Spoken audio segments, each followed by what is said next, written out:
महाराष्ट्रातल्या 3.5 पीठातलं एक पीठ म्हणजे कोल्हापूर.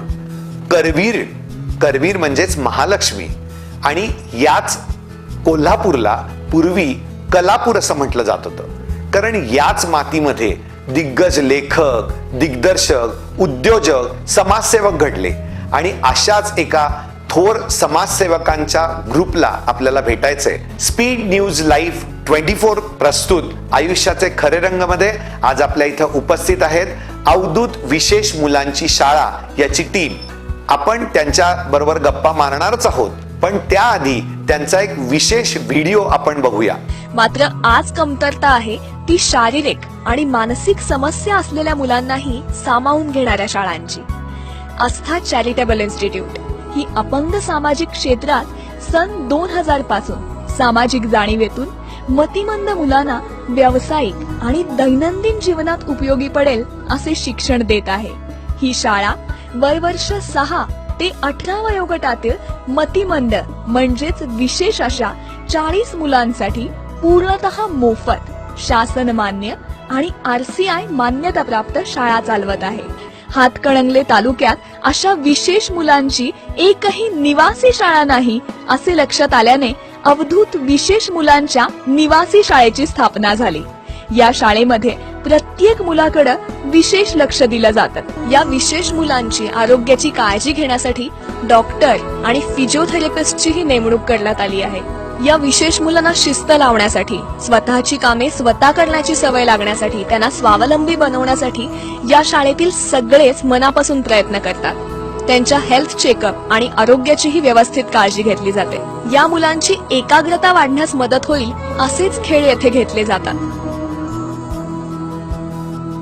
या विशेष मुलांचे जीवनमान उंचावण्यासाठी शिक्षक आणि शिक्षकेतर कर्मचारी व्यतिरिक्त श्रीमती स्वाती विनायक गोखले, किरण कुलकर्णी, शिल्पा आणि राजीव हुजूर बाजार, अनुराधा श्रीधर जोशी असे विश्वस्त तळमळीनं काम करत आहेत. मुलांच्या कलागुणांना वाव मिळावा यासाठी चित्रकला, आकाशकंदील बनवणे, दिवे, पणत्या रंगवणे, शुभेच्छा पत्रे तयार करणे, याचबरोबर बागकामाची कलाही इथे शिकवली जाते. या मुलांच्या प्रगतीचाही पाठपुरावा इथे केला जातो. या शाळेला गरज आहे ती आपल्या आधाराची आणि या मुलांना गरज आहे ती आपल्या प्रेमाची. तेव्हा चला पुढे करूया एक मदतीचा हात यांच्या दिशेनं. आयुष्याचे खरे रंग मध्ये भेटतोय अवधूत विशेष मुलांच्या शाळेच्या टीमला. तर आपण त्यांचं पहिल्यांदा सहर्ष स्वागत करूया. अवधूत विशेष मुलांची शाळा ही कोणाच्या संचलित आहे मॅडम?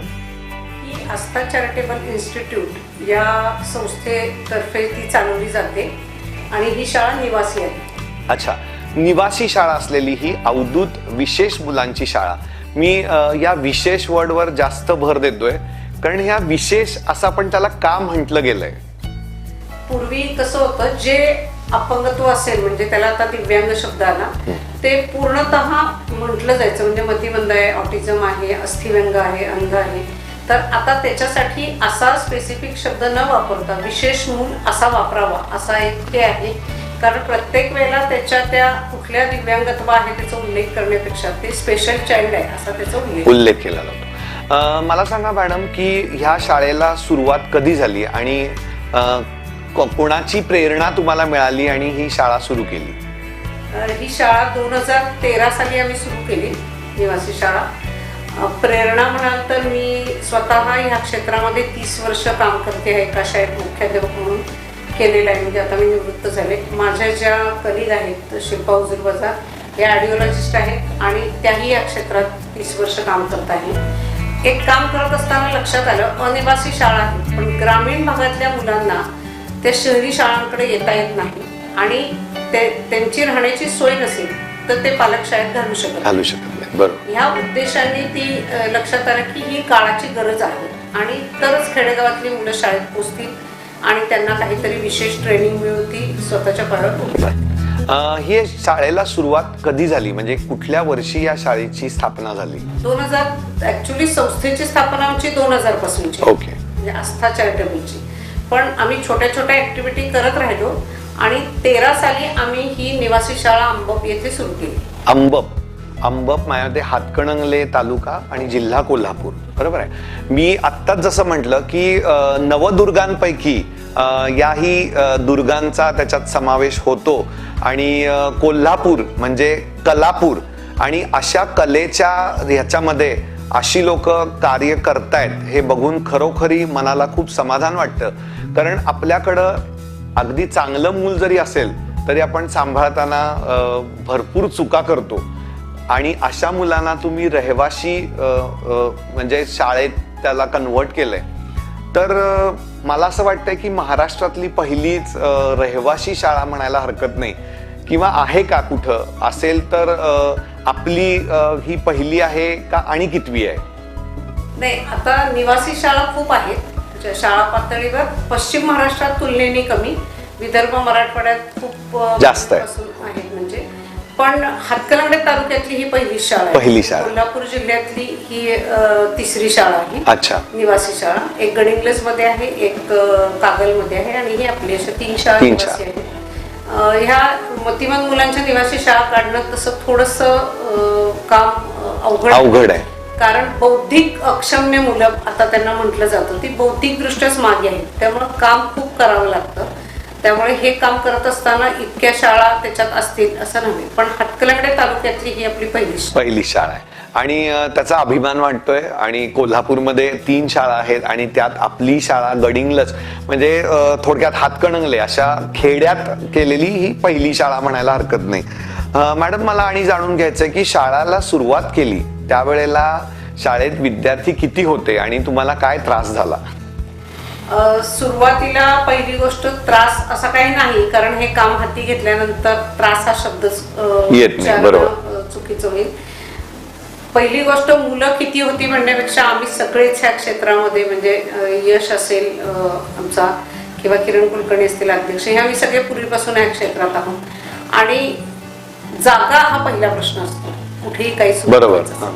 तर तो आम्ही स्वतः जागा खरेदी केलेली असल्यामुळे तो आमचा लवकर सुटला प्रश्न. आणि सुरुवातीला अगदी पहिल्या वर्षी आपल्याकडे 25 मुलं होती, कारण जे आमचं बॅकग्राऊंड आधीचं आहे म्हणजे आमचं मागच्या या क्षेत्रातलं, त्याच्यामुळे पालकांना तो एक दिलासा होता की अनुभवी लोक शाळा करतात. आणि आता किती विद्यार्थी आहेत मॅडम? आता आपल्याकडे 18 वर्षाच्या आतील 40 आणि 18 वर्षाच्या वरील 40 अशी 80 मुलं आपल्याकडे. अरे बापरे. पण या परिस्थितीमध्ये अशा मुलांना सांभाळणं हे फार अवघड आहे आणि ते तुम्ही एवढं काम करताय. आता किती टीचर तिथं कार्यरत आहेत? आता आपल्याकडे स्पेशल एज्युकेटर 5 कार्यरत आहेत. एक क्राफ्ट टीचर आहेत, 2 स्वयंपाकी आहेत, काळजीवाहक आहेत 3 आणि सफाईगार आहेत. असे सगळे मिळून 18 स्टाफ आता आपला तिथे काम करतात. मला आणि एक सायकोलॉजिस्ट, त्याची जास्त गरज असते. बरोबर. मी आता तोच प्रश्न विचारणार आहे. आता मला वाटतं की मॅडमना हा प्रश्न विचारावा. तर 18 वर्षावरील महिला पण असतील किंवा मुलंही असतील, तर त्यांना असं काही मानसिक दृष्ट्या जे धक्का बसलेला आहे किंवा काय, अशी मुलं आहेत का आणि त्यांचा तुम्ही सांभाळ करताना काय काळजी घ्यावी लागते? ही जी मुलं आहेत ही जन्मापासून विशेष मुलं आहेत, तर त्यांचे पुढे जाऊन वर्तन समस्या खूप निर्माण होतात. जशी ती वयात येतात, वयात आल्यानंतर वयात येताना अनेक समस्यांना तोंड द्यावं लागतं. मुळात स्वच्छता शिकवणं आपली, मुलींच्या वेळी पाळी येते वगैरे तर त्यावेळी पण त्यांना ट्रेनिंग देणं, आणि यासाठी आपल्या ANM आणि सगळे शिक्षक खूप जागरूक असतात. मुलींच्या सुरक्षिततेच्या दृष्टीने पण मॅडम स्वतः जातीने ट्रेनिंग देतात की चांगला स्पर्श आणि वाईट स्पर्श ह्याच्यामध्ये भेदभाव कसा ओळखावा, आणि याबाबत मुलांना प्रशिक्षण दिलं जातं. तरीही वेळोवेळी जशा त्यांच्या समस्या येतात त्या तुम्हाला सोडवायला लागतात, कारण ते लगेच त्या थोडक्यात थोडेसे ते वेगळं चाइल्ड असल्यामुळं त्याला हाताळणं पण वेगळ्या पद्धतीनं हाताळलं गेलं पाहिजे. आणि हे अवघड काम आहे तसं. म्हणजे मला तरी खरंच असं वाटतंय की स्पीड न्यूज लाईव्ह 24चा खरंच तुम्हाला मानाचा मुजरा. या बाबतीत तुम्ही एवढं पुढं होऊन काम करताय आणि अशी फार कमी लोक असतात. आणि आता मला आपलं नाव काय सर? यश. असं यंग जनरेशन पण ह्यात उतरलंय. म्हणजे आज तुम्ही बाहेरच्यांचा विचार करून इथं आलात, इथपर्यंत संस्था आणली, पण मला यश कडनं जाणून घ्यायचंय की यंग जनरेशन मध्ये तुमचं वय काय आहे? 27 वर्षाचं वय असताना तुम्हाला या फील्डमध्ये किंवा ह्या क्षेत्रात काम करावं असं कसं वाटलं? माझी बॅकग्राऊंड, माझ्या आई ऑलरेडी स्पीच थेरपिस्ट असल्यामुळे आणि लहानपणापासून मला समाजसेवा किंवा आपण काहीतरी करायला समाजाचं देणं लागतं. सो त्या हिशोबाने मग मी या कोर्समध्ये आलो आणि 6 वर्ष आहे स्पीच थेरपिस्ट म्हणून आहे. तर जसं आता नवीन ट्रेंड आहे ऑन्टरप्रिनरशिपचा, सगळेजण आता स्टार्टअप करतात, तर मी त्याला सोशल ऑन्टरप्रिनरशिप असं म्हणू शकतो, सोशल प्रोनर, की आपण समाजाचं भलं करताना त्या दृष्टिकोनातून जाऊ शकतो. तर आता माझा रोल असा आहे की टेक्नॉलॉजीचं इंटिग्रेशन याच्यामध्ये कसं करता येऊ शकेल. नवीन जनरेशन आहे, त्यांचा एक्सपिरियन्स महत्त्वाचा, बरोबर आहे, पण तो टेक्नॉलॉजीला जोडून आपण कसं पुढे जाऊ शकतो, तर तो माझा रोल आता मी याच्यामध्ये डेव्हलप करत आहे. अरे वा, म्हणजे यश ना आपलं नाव, यश सारख्या मुलांनी जर ठरवलं तर माझ्या मते प्रत्येक तालुक्यामध्ये अशी एक शाळा सुरू व्हायला हरकत नाही. आणि ती बहुतेक काळाची गरज आहे आता.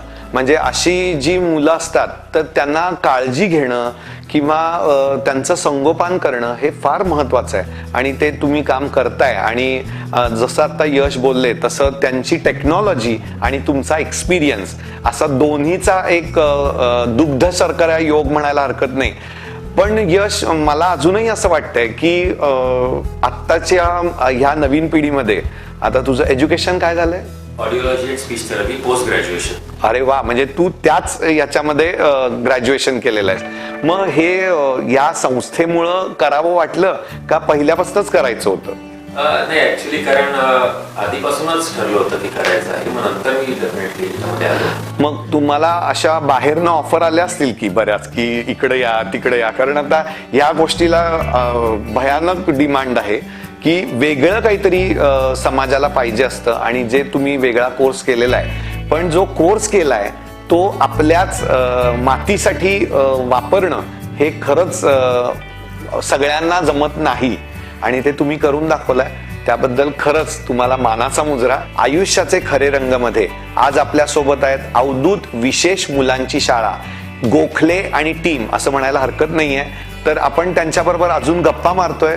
मला मॅडम जाणून घ्यायचंय की या आता विशेष मुलांच्या शाळेची आपण सगळी निगा राखतोय, पण काही वेळेला असं होत असेल की एकतर मुलींची ही कोल्हापूर जिल्ह्यातली रहिवाशी विशेष मुलींची शाळा आपली पहिलीच आहे. सगळ्यात महत्वाचं म्हणजे आई वडील गेल्यानंतर ह्या मुलांनी काय करायचं हा एक प्रश्न माझ्या मनात येतो की त्यांनी तुमच्याकडं सपूर्त केलेलं असतं, पण समजा कोरोनामुळे आता काही इन्सिडेंट्स होऊ शकतात. आई वडील गेल्यानंतर ह्या मुलांनी काय करायचं? हा तर खूप गंभीर प्रश्न आहे. इव्हन आई वडिलांपैकी एक जरी गेलं, म्हणजे सिंगल पॅरेंट्स असेल, बरोबर, तरी सुद्धा आज प्रश्न उपस्थित आहे. स्पेशली 18 वर्षाच्या पुढची जी मुलं आहेत त्यांच्या समस्या वाढलेल्या असतात, वर्तन समस्या असतील किंवा ॲडोलेसंट पिरियड असेल, आणि घरातल्या भावंडांची लग्न झालेली असतात, त्यांना त्यांचे संसार असतात, प्रत्येकालाच त्याच्या जबाबदारी आहे. ते जबाबदारी टाळतात असं नव्हे, पण ही जबाबदारी पेलणं तितकंसं सोपं नसतं. बरोबर, त्यांच्या संसारात. अशा वेळेला मग खूप पालकांची मागणी असते की आता आमच्या मुलाला शाळेत ठेवायचं आहे, आणि आधी त्यांनी खूप कौतुक केलेलं असतं. इकडे मुलाची ताकद वाढते, आई वडिलांची ताकद नॅचरली कमी होते आणि मग ते कुठेच जुळत नाही त्यांचं. अशा वेळेला खरं तर 18 वर्षाच्या पुढच्या मुलांसाठी प्रत्येक जिल्ह्याला एक निवासी शाळा, कार्यशाळा असणं आवश्यक आहे. अरे वा. का तर प्रत्येक जिल्ह्यामध्ये हा प्रश्न खूप गंभीर होत चाललेला आहे. म्हणजे सांगली, मिरजमध्ये कुठेच नसल्यामुळे, साताऱ्यात नसल्यामुळे फोन खूप आमच्याकडे येतात, इव्हन बाहेरच्या गावाहून येतात. आणि सगळ्यात महत्वाचं, सगळ्याच पालकांची आर्थिक परिस्थिती तशी नसते 10,000 15,000 भरण्याची. तर विशेषतः शासनाने ह्याच्यावर लक्ष दिलं पाहिजे की ह्या मुलांची आत्ता गरज आहे आणि ह्यांच्यासाठी शासनाने सर्व शाळा त्या अनुदानितच केल्या पाहिजेत 18 वर्षाच्या पुढच्या. 18 वर्षाच्या पुढं अनुदानित असलेली अशी कुठली शाळा आहे का की जिथं आपण समजा असं काही झालं तर त्या मुलांना तिथं नेऊन ठेवू शकतो? शासनाची मतिमंदांची अनाथ बालगृह आहेत. अच्छा. पण ती आहेत, एक साताऱ्यामध्ये आहे, उस्मानाबाद, अशी बाकी सगळी लांब आहेत. साताऱ्यामध्ये जे आहे ते पूर्ण अनाथ असावं लागतं, म्हणजे सिंगल पॅरेंट्स असेल चालत नाही चालत, त्यांच्या रूममध्ये बसत नाही. प्रश्न इथे फक्त अनाथ व्हायच्या आधी सुद्धा पालकांच्या गरजा आहेत. ते हयात असताना जर त्यांच्यासमोर व्यवस्थित सोय झाली, जे अफोर्डेबल आहेत ते पैसे देतील, अनअफोर्डेबल असलेल्याची जबाबदारी बरोबर. शासनाने घ्यावी, असं काहीतरी कॉम्बिनेशन करता येईल. म्हणजे प्रत्येक जिल्ह्यामध्ये अशी एक शाळा असावी. म्हणजे फार अगदी काही 50 मुलांची असं नाही, पण एक 10-12 मुलांना तिथं राहता यावं, त्यांचं सगळं व्यवस्थित संगोपन करावं, अशा पद्धतीनं ही शाळा चालावी. 25 मुलांची जरी असेल ना तरी प्रत्येक ठिकाणी जिल्ह्याच्या जवळचे आजूबाजूचे तालुक्यातले लोक येऊ शकतात. बरोबर आहे. असे जे काही प्रेक्षक वर्ग आहे तर त्यांना आपण काय सांगू शकाल या बाबतीत?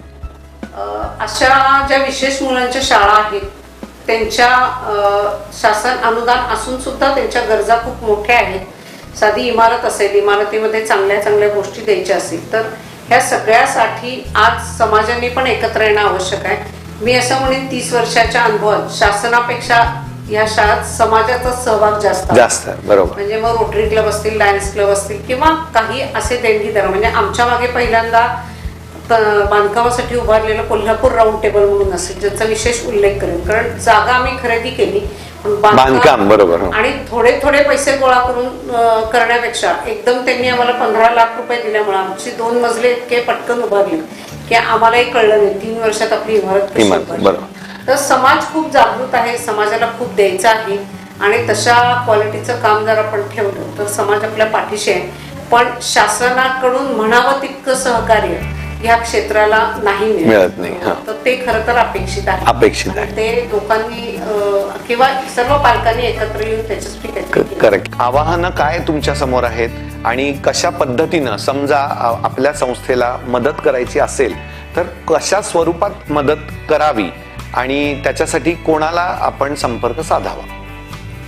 आता आम्ही संस्थेचं मुख्य उद्दिष्ट आहे की ह्या मुलांना आत्मनिर्भर करायचं. तर त्या दिशेने आम्ही प्रयत्न करतोय आणि मला सांगायला आवडेल की दीक्षित सर जे आपल्या सांगलीचे प्रसिद्ध उद्योगपती आहेत तर त्यांनी 2 मुलांना त्यांच्या इथे जॉबही दिलेला. अरे वा, व्हेरी गुड. त्यांना आवश्यक ती कौशल्य आम्ही विकसित करून दिली आणि आताच फीडबॅक आहे की ती मुलं छान रुळलेली आहेत, उत्तम पद्धतीने करतायत.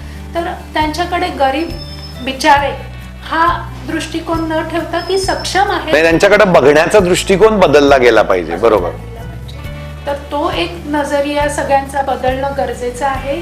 समाजात जेव्हा अशी मुलं भेटतात तेव्हा हा मतिमंद आहे, वेडा आहे अशा प्रकारे न बघता त्याच्याकडे काय खूबी आहे आणि त्याला काय मदत करता येईल हा एक दृष्टिकोन समाजातनं अपेक्षित आहे.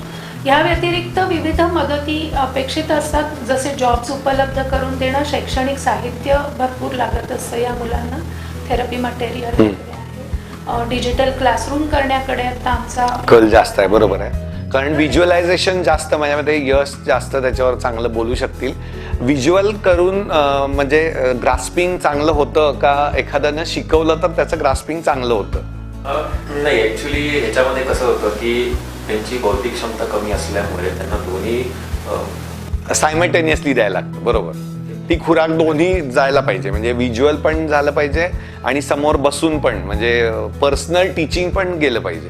मग आता मला अजून कळत नाही की 80 मुलं, त्याच्यामध्ये 40-18च्या वरची आणि 40-18च्या नंतरची, तर हे मग कसं काय मॅनेज करता तुम्ही? म्हणजे एवढे टीचर, फार काही टीचर नाही आहेत तिथं, मग कशा पद्धतीनं ते तुम्ही हँडल करता? हे ना खूप छान. म्हणजे खरं तर आमचा उद्देश फक्त शाळा सुरू करण्याचा होता. कार्यशाळा ही पालकांच्या आग्रहास्तव सुरू झालेली आहे. जे 18 वर्षाच्या पुढची जे काय माझे जुने विद्यार्थी होते त्यांच्या पालकांच्या आग्रहामुळे ती अचानक सुरू झाली. पण त्याचा ना खूप छान फायदा झाला आम्हाला. आता तुम्ही म्हणलात की स्टाफ खूप कमी आहे, तर खरंच आहे ते. पण आम्ही काय केलं, जे 18 वर्षाच्या पुढची मुलं आहेत त्यांच्यासाठी आम्ही एक पयस्विनी गोशाळा म्हणून प्रोजेक्ट सुरू केलेला आहे, ज्याच्यात गाईच्या दुधाचा एक भाग झाला, पण जे काय बाय प्रॉडक्ट्स आहेत, दूधकंडी असेल ही तयार करायची. एक 10 मुलं गोठ्यामध्ये अतिशय सुंदर काम करतात आणि ह्याला आमच्या गावातल्या लोकांनी सहकार्य केलं, कारण आम्ही पहिल्यांदा ती सगळी मुलं त्यांच्या गोठ्यातनं पाठवली होती. करू शकतात. आणि ह्या मुलांना आम्ही कामाची सवय लावणं, वेळेत काम करणं, ह्यासाठी त्या वसतिगृहातली कामं दिली. ओके. आणि एक मूल जे छोटं आहे ते त्यांना त्यांच्या बरोबर दिलं. त्यांना एक स्वतःला मी काहीतरी आहे कोण आणि मला कोणीतरी विचारतं ही भावना निर्माण झालेली. त्यामुळं त्यांनी ते मूल चांगलं सांभाळलं आणि जी काही स्वच्छता ठेवायची ती खऱ्या अर्थाने आमची मोठी मुलं करतात. त्यामुळे हे एकत्र वसतिगृह असण्याचा हा खूप मोठा खूप फायदा मोठं. आहे. आणि मला असं वाटतंय मी स्वतःच शिक्षक आणि स्वतःच विद्यार्थी असा हे हरकत नाहीये म्हणायला. म्हणजे शिक्षकाने एकदा त्या मुलाला शिकवलं की तोही शिक्षक झाला आणि तोही विद्यार्थी झाला. हे खूप असं चांगलं काम अवधूत विशेष मुलांची शाळा करते. मला असं वाटतंय की आत्ताच मॅडम बोलल्या तसं शैक्षणिक त्यांना मदत लागती किंवा काही रेशन असेल तेही तुम्ही प्रोव्हाइड करू शकता. कोणाला डोनेशन द्यायची असतील तीही तुम्ही त्यांच्या शाळेत जाऊन बघू शकता. तर अशा चांगल्या पद्धतीनं जी शाळा हे गोखले आणि टीम ही चालवतायत. बऱ्याच जणांना असं असतं की डोनेशन द्यायचं असतं पण कुठं द्यायचं हे प्रॉपर नॉलेज नसतं. त्यामुळं त्यांची मदत बऱ्याच जणांना असं वाटत असतं आपण समाजाचं काहीतरी देणं लागतो. त्या दृष्टीनं ते वाढदिवस म्हणा किंवा काही असं साजरा करताना अशा शाळेमध्ये जाऊन साजरा करतात. तर माझ्या आपल्या ज्या काही स्पीड न्यूज लाईव्ह 24चे जे काही आपले व्ह्युअर्स आहेत त्यांना मी विनंती करतो की या शाळेला अवश्य भेट द्या आणि आपला जर आनंद द्विगुणित करायचा असेल तर या शाळेमध्ये जाऊन आपले वाढदिवस म्हणा किंवा मदत म्हणा ती पोच करा. खरोखरी खूप छान वाटलं की कोल्हापूर जिल्ह्यामध्ये जी महालक्ष्मीचा वास आहे त्याच्यामध्ये अशा दुर्गा पण काम करतायत हे बघून खरोखरी अभिमान वाटला. आणि पुनश्च एकदा आपल्या सगळ्यांचं मनपूर्वक आभार मानतो. स्पीड न्यूज लाईव्ह 24 मध्ये आपण आलात आणि आपले जे शाळेबद्दलची माहिती आहे ज्या मुलांबद्दलची तुम्हाला आस्था आहे ती लोकांपर्यंत पोहोचवलीत त्याबद्दल मी तुमचे मनपूर्वक आभारी आहे. अवधूत विशेष मुलांच्या शाळेच्या वेबसाईटवर जर तुम्हाला जायचं असेल तर वेबसाईट डिस्प्ले होतीये समोर. त्या वेबसाईटवर जाऊन शाळेला अवश्य भेट द्या. स्पीड न्यूज लाईव्ह 24 प्रस्तुत आयुष्याचे खरे रंगमध्ये आज आपल्यासोबत अवधूत विशेष मुलांच्या शाळेची टीम इथे उपस्थित आहे. आमचे MD कुंभार मॅडम त्यांचा एक मानपत्र देऊन सत्कार करतायत, सन्मान करतायत. कारण अशा मुलांना सांभाळणं हे खरंच खूप अवघड आहे आणि स्पीड न्यूज लाईव्ह 24 याबद्दल तुम्हाला मानाचा मुजरा करतायत. कोल्हापूर म्हणजे कलापूर, कलेचं दालन, कलेचं माहेरघर. आणि अशाच कोल्हापूरमध्ये आपण जर आपल्या आयुष्याच्या रंगांची उधळण करणार असाल तर स्पीड न्यूज लाईव्ह 24 प्रस्तुत आयुष्याचे खरे रंगमध्ये आजच सहभागी व्हा. आपल्याला सहभाग नोंदवायचा असेल तर खाली डिस्प्ले होत असलेल्या नंबरवर संपर्क साधा.